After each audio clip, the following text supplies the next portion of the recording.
Just finished a bike ride. Totally smoked my dad. And here's what I find.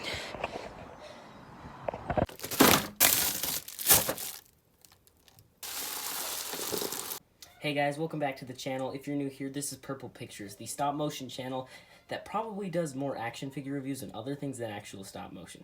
But anyway guys, in this video, we are looking at the one, the only Batman Hush Superman. I have wanted this thing for so long, but it's always been kind of out of my price range, but I finally saved up enough money to buy it. So, with all that out of the way, let's get straight into the unboxing. Alright, so starting off with the package, looks really cool. It's in a nice dark blue. We have Superman there, and you can see him through the transparent plastic. We have him here on the side, and then you got plenty of other poses. Now, I'm really excited about this kryptonite ring that it comes with for the Hush Batman. Now, lucky for me, I do have this figure, which is really good, so I will definitely be looking forward to doing that later on. As I may have said before, I'm really excited for this one, so let's go ahead and open it. Alright, now I don't know if you can tell, but the box is pretty damaged. Now I don't know if that's Amazon's fault, if it's whoever they got it from, or if it's just my fault for banging it around. I kind of doubt it's the latter, but either way, I hope the figure is not damaged, but he looks mostly fine. You can see that cool Superman art in the back of the box there. And first look at the open packaging. We have a flight stand. That's always good because I don't like having to buy more of these, and I use them a lot for stop motion, so cool. As always, we have these instructions. Throw those away. We don't need those. Anyway, let's get this cover off. Yeah, how's that for a snap transition? All right, let's get our first looks at Superman. He's covered in a lot of plastic, so that's good. That means he's protected. He's a little beefier than I expected, which is good. I like that. You know, this is Superman. The head sculpt looks really good. I was a little afraid it'd be all messed up and printed, but the cape is nice too. So yeah, first looks pretty good. He doesn't feel quite as high quality as I originally imagined, but he still feels really good. Okay, but now what we're going to do is take a look at all his individual accessories to see what he comes with. First, we have straight hands. I really like these. We got some loose casual hands, some open hands, and I believe these are cape gripping hands. You can see there's a little space between the thumb and the hand. I really don't see any use for these when it comes to Superman, but I know my Batman also came with some, so, you know, good to have them, I guess. Then we have the Poison Ivy effects. I don't think I'm ever going to use them. You know, I really just bought this for Superman. But, you know, good to have them. I was actually very interested in the Batman punching hand, right? Because this one has what looks to be a kryptonite ring, which I am really excited to use in both posing and stop motion. And then, of course, we have the alternate face sculpt. You can see he has red eyes like he's about to use his heat vision. Love this one. Love the first one. Oh. Okay, I need to stop. Okay, next why don't we go over articulation. Starting off with his head, it is on a neck peg that has a ball joint and also its own that has a ball joint. So you got a double range of motion. So just alone the head can go from here to here. And then if you use the neck as well, it can go from here to here. I was expecting a little bit better motion going upward for all the flying poses, but this will do fine. Next, his shoulders. It goes up to there. It goes all the way around. You can bring it back and behind.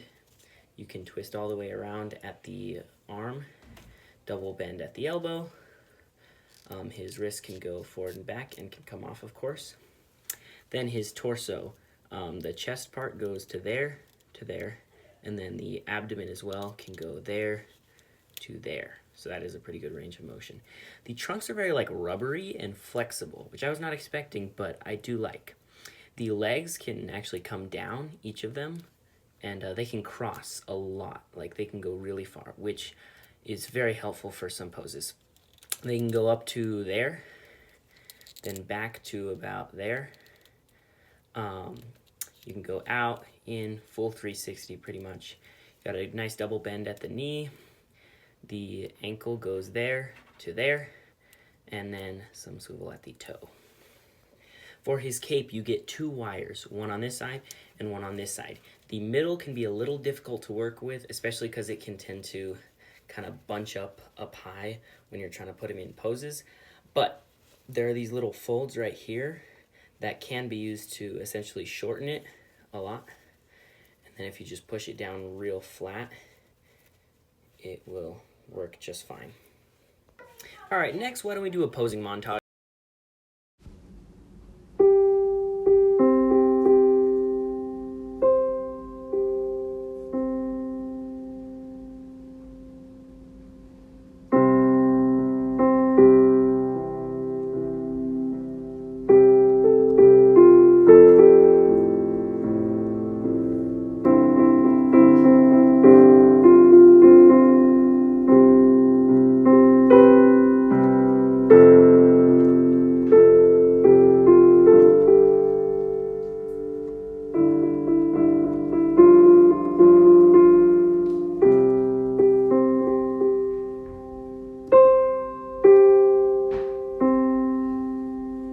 I would have used the actual Superman theme, but I can't use that without getting hit with a copyright claim, so I just had to make a piano cover myself.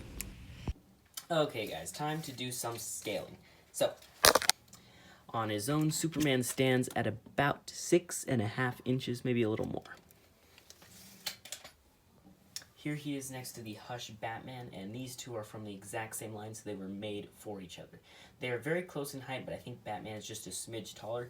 Either way, this is the most obvious crossover that this figure is meant for. And here he is next to Spider-Man. Spider-Man has a ginormous head, and he's really short. But I think this crossover still works, especially if you're not just showing them really close together. Alright, and then here's the one you guys have probably really been waiting for, him next to Goku from SHF. Goku is quite a bit shorter, and he's got a much bigger head, but I think it still works just fine. So there's another great crossover.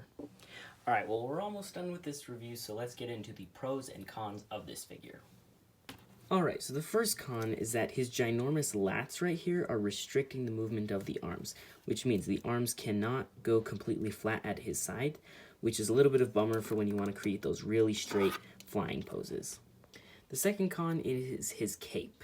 It looks great when it's flailed out like this, but when you want to bring it closer in, it bunches up and builds up right here, and it can be kind of difficult to work with. Now, it's not a huge problem because you can just, mess with it for a little while and your pose will still look great, but it can be annoying. And the third con is...